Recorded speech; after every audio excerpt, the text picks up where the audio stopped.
اکثر یہ خیال آتا ہے نا کہ اچھے بھلے ارادے کے باوجود انسان کبھی کبھی غلط راستے پر کیوں چل پڑتا ہے؟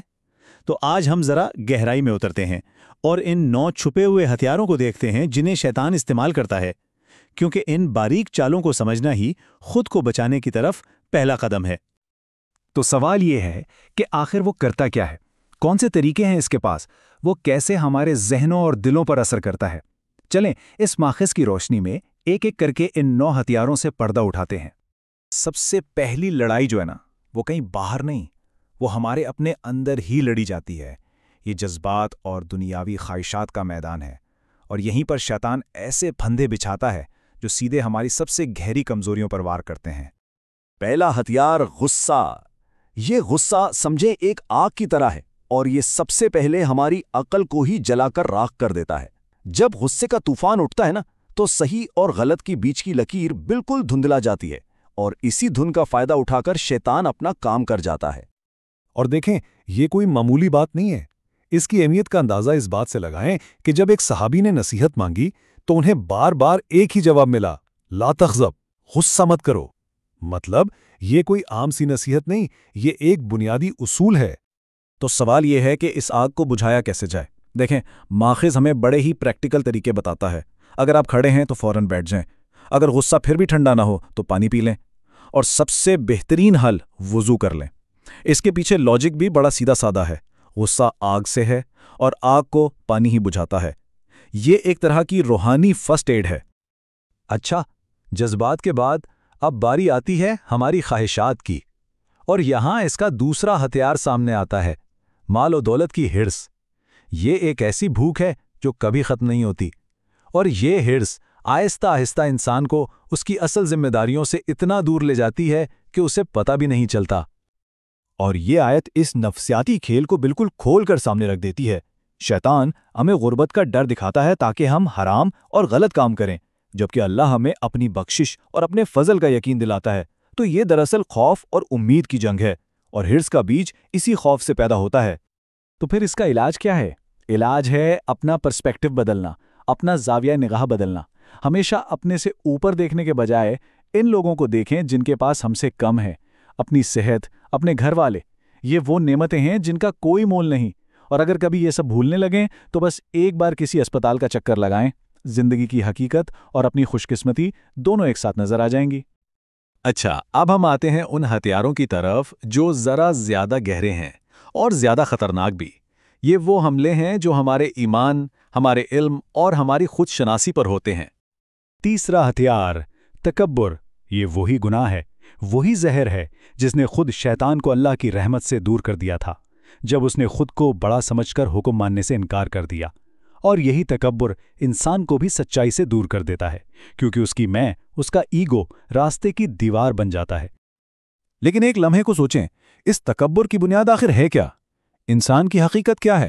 ہماری شروعات پانی کے ایک حقیر قطرے سے ہوتی ہے۔ جب اصل یہ ہے تو پھر غرور کس بات کا؟ اس کی تو کوئی بنیاد ہی نہیں ہے، یہ بس ایک کھوکھلا دعویٰ ہے۔ چوتھا ہتھیار، جہالت۔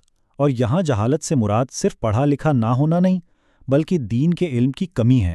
دیکھیں، علم روشنی کی طرح ہے، اور جہاں روشنی نہیں ہوگی وہاں اندھیرا تو اپنی جگہ بنائے گا ہی، اور یہ روحانی کمزوری شیطان کے لیے کھلے دروازے کی طرح کام کرتی ہے۔ پانچواں ہتھیار ہے غفلت، یعنی اللہ کی یاد سے غافل ہو جانا۔ جب دل اللہ کی یاد سے خالی ہو جاتا ہے نا، تو وہ ایک خلا، ایک ویکیوم بن جاتا ہے۔ اور قدرت کا اصول ہے کہ خلا کبھی خالی نہیں رہتا، اسے پر کرنے کے لیے ایک بن بلایا مہمان آ جاتا ہے، ایک شیطان جو پھر سائے کی طرح ساتھ لگ جاتا ہے۔ اب آتے ہیں اس میدان جنگ کی طرف جو ہمارے اپنے ذہنوں کے اندر ہے۔ یہ شکوک کی جنگ ہے، برے خیالات کی جنگ ہے، اور نہ ختم ہونے والی خواہشات کی جنگ ہے۔ چھٹا ہتھیار، وسوسے۔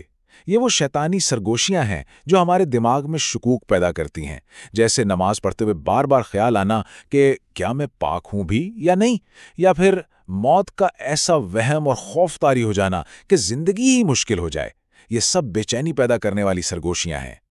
ساتواں ہتھیار ہے اپنی نفسانی خواہشات کا غلام بن جانا، اور اس کا مطلب صرف کوئی غلط کام کر لینا نہیں ہے، بلکہ اس سے کہیں آگے اپنی ہر خواہش کو اللہ کے حکم سے بھی اوپر رکھنا ہے۔ یہ بالکل ایسا ہے جیسے کسی نے اپنی خواہشات کو ہی اپنا خدا بنا لیا ہو۔ اور اس کی مثالیں ہمیں آج اپنے ارد گرد ہر جگہ نظر آتی ہیں۔ شادیوں پر بے انتہا دکھاوا اور فضول خرچی، شور شرابے والے ڈی جے اور محفلیں، اپنی ذاتی فیملی کی زندگی کی ہر ڈیٹیل سوشل میڈیا پر ڈال دینا، ان سب کے پیچھے اکثر ایک ہی سوچ ہوتی ہے: اللہ کی رضا اہم نہیں، لوگوں کی واہ واہ زیادہ ضروری ہے۔ 8واں ہتھیار شاید سب سے زیادہ سٹل اور دھوکے باز ہے: حب دنیا، یعنی دنیا کی محبت اور لمبی لمبی امیدیں۔ کہا جاتا ہے کہ انسان بوڑھا ہو جاتا ہے لیکن اس کا دل 2 چیزوں میں ہمیشہ جوان رہتا ہے، ایک دنیا کی محبت میں اور دوسرا لمبی امیدیں باندھنے میں۔ ہم اس دنیا کی پلاننگ میں ایسے گم ہو جاتے ہیں کہ اپنی اصل منزل کی تیاری کا خیال ہی نہیں رہتا۔ تو ٹھیک ہے، اتنے سارے ہتھیاروں کی بات تو ہو گئے، لیکن اب ذرا دفاع کی بھی بات کر لیں، امید کی بات کر لیں، کیونکہ ہر حملے کا توڑ بھی ہوتا ہے اور ہر جنگ میں حفاظت کا راستہ بھی ہوتا ہے۔ تو پھر شیطان کا آخری اور سب سے خطرناک ہتھیار کون سا ہے؟ جب باقی سب کچھ ناکام ہو جاتا ہے تو وہ کون سی چال چلتا ہے؟ اور یہ ہے نواں اور آخری ہتھیار، مایوسی۔ جب کوئی بار بار گناہ کرتا ہے تو شیطان اپنا آخری اور سب سے خطرناک وار کرتا ہے۔ وہ کان میں آ کر سرگوشی کرتا ہے: بس اب بہت ہو گیا، تم اتنے گناہ گار ہو کہ تمہاری معافی ہو ہی نہیں سکتی۔ اس کا اصل مقصد امید کی شمع بجھا دینا ہے اور اللہ کی رحمت سے تعلق ہمیشہ کے لیے کاٹ دینا ہے۔ لیکن اس گہری تاریکی اور مایوسی کا جواب خود اللہ رب العزت دیتا ہے، اور کیا ہی خوبصورت جواب ہے۔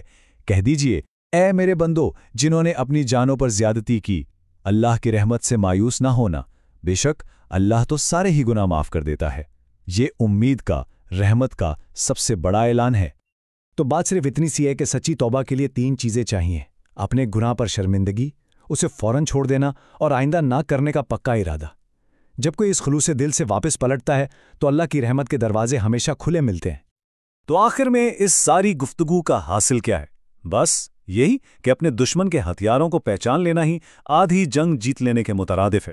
خود کو جاننا، اپنی کمزوریوں کو سمجھنا اور ہوشیار رہنا، یہی اس جنگ میں کامیابی کی اصل کنجی ہے۔